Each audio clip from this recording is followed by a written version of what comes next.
রাস্তায় কোনো টাকা কুড়িয়ে পেলে করণীয় কি? আমি কি ওই টাকা মসজিদে দিয়ে দিব, নাকি এর সাথে আরো যোগ করে টাকা দান করতে হবে?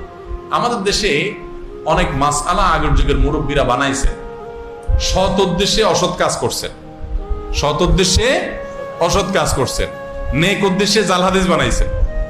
এরকম অনেক বিষয় আছে।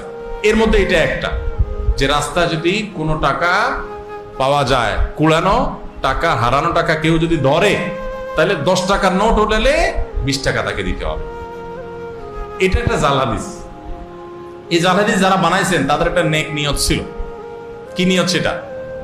যাতে করে মানুষ যেমনে সামনে টাকা ধরার সাহস না করে, যে ধরলে কিন্তু আমার 20 টাকা দেওয়া লাগবে, বাবা তার চাইতে না ধরি, যার টাকা সেই পাক।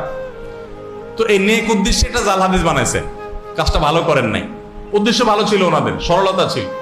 এরকম বহু নেক উদ্দেশ্যে জাল হাদিস বানাইছেন। যেমন রাতে যে আমাদের খাবারের প্লেট, এটা খায়া পানি, ধোয়া পানি, আগে গ্রামের আমরা মাটির ঘরে, টিনের ঘরে থাকতাম, তো এটা বাহিরে ফেলানো যাবে না রাত্রে, তাইলে ক্ষতি হবে। এই মাসালা যারা বানাইছেন জাল হাদিস, নিষেধ নাই কোথাও হাদিসে, ফালালে কেউ ফালাতে পারে, কিন্তু অবশ্যই দেখে শুনে ফালাতে হবে, কার গায়ে আর পড়ে কিনা। আমার মনে হয় এই মাসালা যারা বানাইছেন তাদের একটা নেক উদ্দেশ্য ছিল। উদ্দেশ্য হলো যে আগের যুগে তো এত কারেন্টের ব্যবস্থা ছিল না, এত বিদ্যুৎ ছিল না, লাইট ছিল না, তো কেউ যদি উড়াদুড়া খাইয়েই দরজা খোলা দিয়ে বাইরে মারে, কারো গায়ে পড়তে পারে, খোলা পাঞ্জনে এই কাম না করে, যেন বলছে খবরদার এটা ফালানো যাবে না, ক্ষতি হয়ে যাবে।